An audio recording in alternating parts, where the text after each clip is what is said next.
Bonjour à tous, bienvenue sur Trust Sport, votre magazine qui revient au pas de course sur toute l'actualité sportive gabonaise, africaine et mondiale.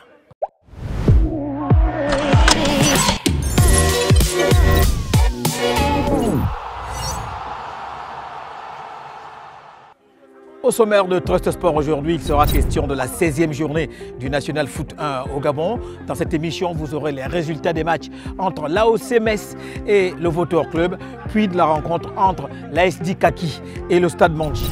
Nous serons en deuxième partie dans cette émission avec Paul Kessani, l'ancien international gabonais qui nous a accordé son interview dans celle-ci. Il nous parle de ses activités qu'il mène après sa carrière de footballeur. La 16e journée du National Foot 1 au Gabon se jouait ce week-end. C'est ainsi que le samedi 6, au stade Monédan de Siban, l'AOC Metz recevait Vautour Club. Victoire de l'AOC Metz 2-0 grâce à un doublé de Cédric Mondiel qui prend par la même occasion la tête au classement des buteurs avec 10 réalisations. Le dimanche 7, au stade Bombay de Mouila, c'est l'ASD Kaki qui s'est fait démonter à domicile, 0 but contre 4 face à l'équipe du stade Mandji. Au classement général, l'AOC Metz, qui reste sur 3 victoires consécutives, conserve la tête au classement général avec 33 points, tandis qu'au bas de tableau, on retrouve toujours les deux équipes relégables que sont l'Union sportive de Yem et le Zosport, mais avec plusieurs matchs en retard.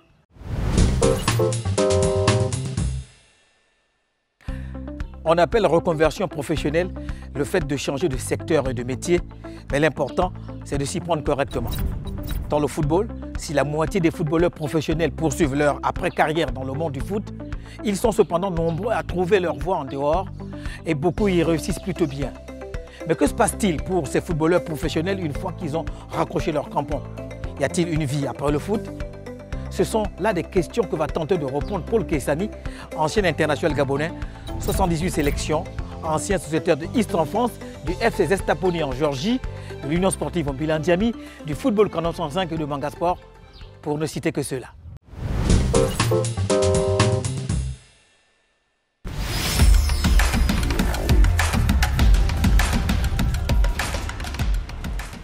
Bonjour Paul. Bonjour Willy. Alors, que se passe-t-il dans la tête d'un footballeur lorsqu'il raccroche les crampons?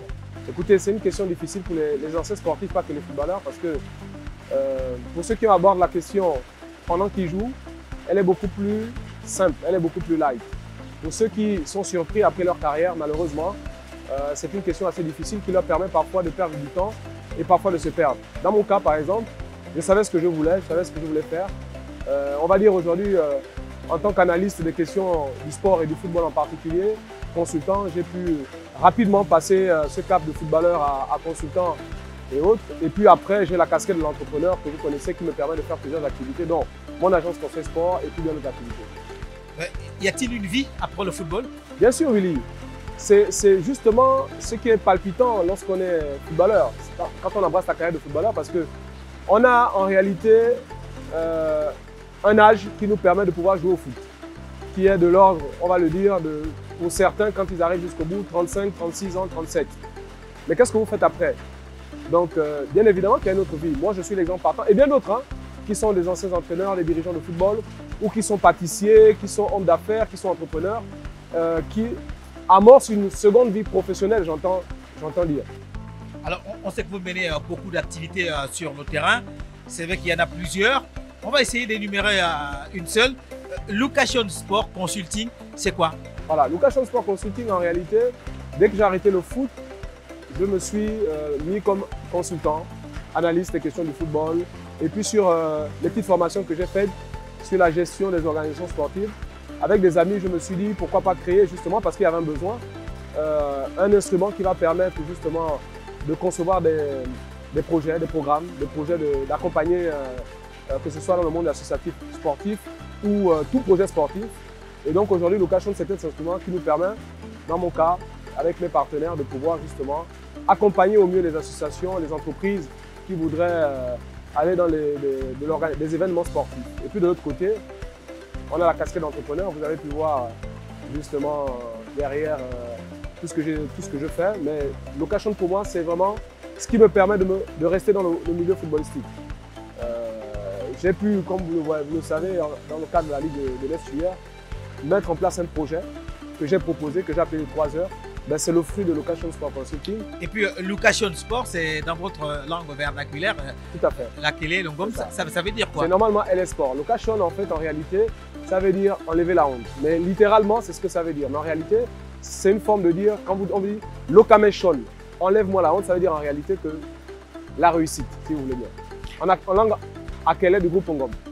Voilà, et puis après, on sait que vous faites quasiment autre chose. Vous avez un hôtel à Lambaréné aujourd'hui.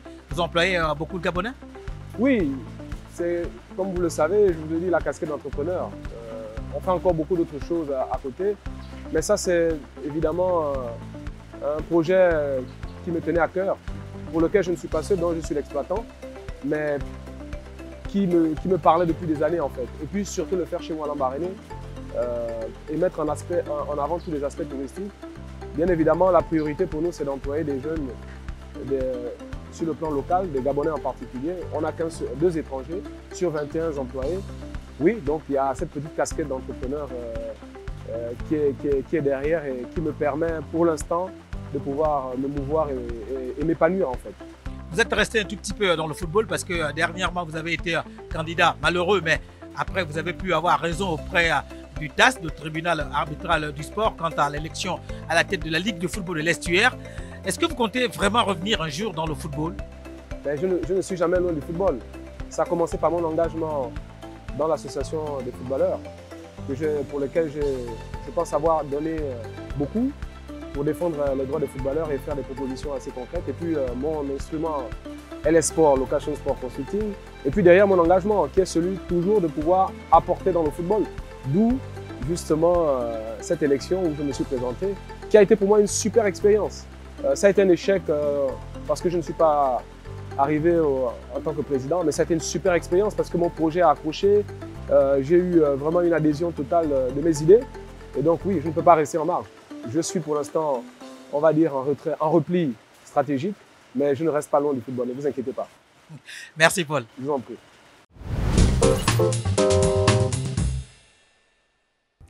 Très Sport, c'est terminé pour aujourd'hui. Merci de nous avoir suivis. N'oubliez pas de vous abonner sur notre chaîne YouTube et notre page Facebook. Likez et partagez.